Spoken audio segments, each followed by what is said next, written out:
Hi, this is Jim Lear again. Special experience 30 years ago as a young attorney. My wife threw a celebration when I passed the Montana bar the second time, perhaps because that earned us a salary increase to support our 5 children. Larry Weinberg, fellow attorney, shared an office, hosted my roast. Here's what he had to say. Give you a little insight into me. Every once in a while, it is a real pleasure to honor a man of talent and intelligence, sincerity and integrity, humor and compassion. Unfortunately, this is not that time, and instead we honor Jim Lear. Jim is a humble person, but that's only right. He has a lot to be humble about. Jim has gone from total obscurity to complete oblivion. He was recognized as an expert on right to know. Then we heard him argue before the Supreme Court. We have secured tonight a recording of the careful and studied deliberations of that august body on Jim's petition. And he plays a laugh track after the introduction. Gentlemen, we have before us the matter of James H. Lear versus Board of Bar Examiners. What is your opinion on petitioner's claims? Larry,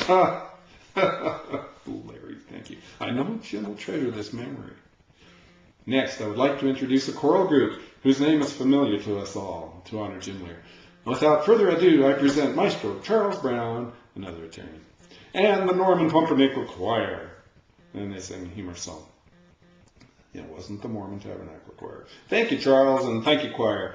As usual, your performance has left us speechless and in contemplation of the blessings of the deaf. We now turn to a segment of the program which often brings tears to the eye and severe intestinal upset. Yes, that's right, Jim Lear, this is your life. Jim was born in Miles City, Montana. Shortly thereafter, the irate citizens forced the Lear family to move to Musselshell. Since Jim has left home, however, as an adult, the family has been permitted to remain in Musselshell. Jim has come from humble beginnings. In fact, his wife, Marilyn, has noted that his idea of matched luggage is 2 shopping bags from the same store. Jim has a twin sister. Poor girl. How many dates can a girl get with a mustache? And a great handlebar mustache. Jim never got the respect he deserved from his 9 brothers and sisters. When he played hide and seek, nobody looked for him. It's true, sometimes. In school, Jim was valedictorian of his class. This meant he knew at least half the alphabet. There are not many valedictorians who could say they had straight A's but were not in the top 10% of their class. There were 9 students. Go figure.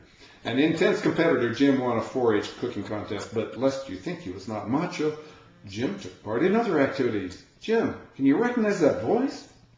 Yes, it's Limpalong Cassidy, my high school rodeo coach. Jim was a student at BYU. In fact, it was there that he met his lovely wife, Marilyn. Following school, he graduated from the Utah Military Academy OCS class as the outstanding graduate. Another voice from the past. Yes, it's Rip Cord, your jump school TAC officer from Fort Benning, Georgia. That same summer, that would be 73, Jim entered law school at USIU's California Western School of Law. One name was used for the students, the other for the IRS. While in law school, Jim earned money teaching ballroom dance at Arthur Murray's in San Diego. Jim, listen carefully to the next voices. Yes, it's Mr. and Mrs. Ivan Riptoff, the best students Jim ever produced. Thanks, folks. It's nice to have such spry senior citizens. Well, Jim, this has been your life. Today, you're known as the golden orator of the Musselshell River. But remember, it's only a foot deep, but a mile wide at the mouth. Today, Jim, you are a lawyer. You know, a lawyer is the only person who is not punished for ignorance of the law. Jim's work for the legislature has strengthened his religious conviction after talking to their most seasoned senators, that the wise men truly came from the East. Jim has also learned that there are 2 things you don't want to watch being made, laws and sausage. As a lawyer, Jim knows the key words to success are honesty and wisdom. Honesty means always keeping your word. Wisdom means never giving your word. In closing, I asked Jim if he planned to pray for the legislature during the next session. He said no, he'd seen several of the legislators and planned to pray for the state of Montana instead. And I'm not going to add further to that. You want to talk to me, though, about what we're doing besides practicing law and doing very well. Call me, 801-390-7221. Thanks.